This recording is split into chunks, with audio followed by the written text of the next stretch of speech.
Hello and welcome into the latest edition of the show. I'm Dan Thomas, joined by Stuart Robson, Shaka Hislop, and we also welcome from his hotel balcony in Moscow, Gab Marcotti is with us as well. More from Gab a little later on in the show, but we will kick things off with today's friendly between Belgium and Costa Rica. Impressive stuff from Roberto Martinez's side. Costa Rica took the lead, but from then on, Belgium dominated. And for many, they feel that maybe, just maybe, Robbo, this could be the time that the golden generation can really shine. Today they played some fantastic, as you'd expect them to do with the players they've got. Dries Mertens down one side, Hazard, every time he got on the ball, he was running past people. Lukaku with his power and pace, but it's still held together by Kevin De Bruyne. He was magnificent. Some of his little one-twos, he's passing round the corner, he's passing over the top. He's the player that really makes them tick. You take a look at the starting 11 that they put out, Shaq, and it is one of those cases in which it's obvious that they should be in contention when it comes to the business end of this World Cup, but there is still a little bit of doubt around them. Why? There's still a lot of doubt around them, certainly in my mind, and it's all down to Lukaku up front. As impressive as he's been for club, I don't think he's been able to replicate that form for country. It's a different... Looked good today, though, didn't he? 2 goals? He did, but it's a different game. Against a poor Costa Rica team, we have to say, given what we've seen from them over the last couple of weeks. But at the World Cup, it's a different game. It's slower. You have to be cleaner with your finishing. And I'm not sure that Lukaku is that guy. We are talking about the same Romelu Lukaku who lost his starting spot to Origi 4 years ago. That he's improved, I just don't think enough to suggest that Belgium are going to go on and win this or get to a final.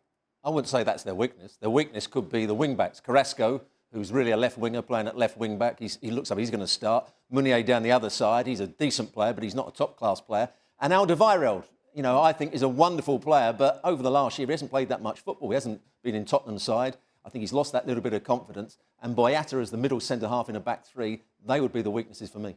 Let's bring Gab into the conversation, shall we? Gab, is this kind of last chance saloon for this generation? I think as far as the World Cup is concerned, perhaps. I mean, a lot of these guys are going to be around for the Euros.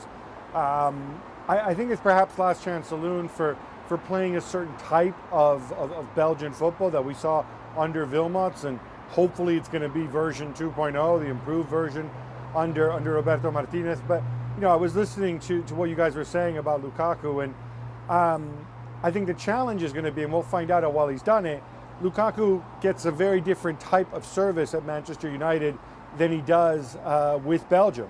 So I think that could be something problematic. But remember, they always have the plan B. Dries Mertens played at centre forward all season long for Napoli.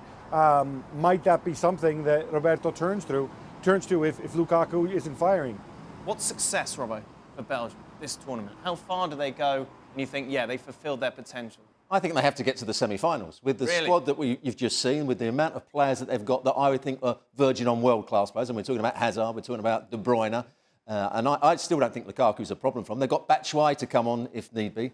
I think they have to get to the semi-finals to be successful. And I think it's a big job for Roberto Martinez. He's got some big players to cope with. Is he up for that job? I think he's a good coach. Does he understand the defensive side of the game? That's why I highlighted the problem in the wing-back area. Everton, they played good football at Everton. They scored goals at Everton, but defensively, they weren't good enough. At Wigan, his team wasn't good enough defensively. Yes, they played great counter-attacking football. They played some good passing football, but he's always had a problem with the defensive side of the game, and that could be their problem in this tournament. What would define a successful campaign, Shaq? I agree with Stu here. It's got to be a semi-final. I think a lot comes down to who finishes 1 and 2 in their group, of course, group with England. You then pay up against Colombia or Senegal out of Group G. And that determines exactly who you come up against in the quarters and then the semis. But yes, given the talent in this squad, if you don't make these semi-finals, it's seen as a poor tournament for them. Let's just remind you of Belgium's group. Of course, they're drawn with England, who are the other favourites to advance, along with Tunisia and Panama. Gad, the bookies have got Belgium as the strong favourites to get out of this group first. Is that fair? Are they a much better side overall than England? I think they're a more talented side, no question about it. I'm not surprised the bookies feel that way. A lot of it also, you know, has to do with sort of the development of the group, the order in which you play. The thinking is Belgium have a much softer start against Panama, and then they can build momentum from there. and possibly also the fact that, you know, in the third game, if Belgium need to win against England to finish ahead of them, that they can do that.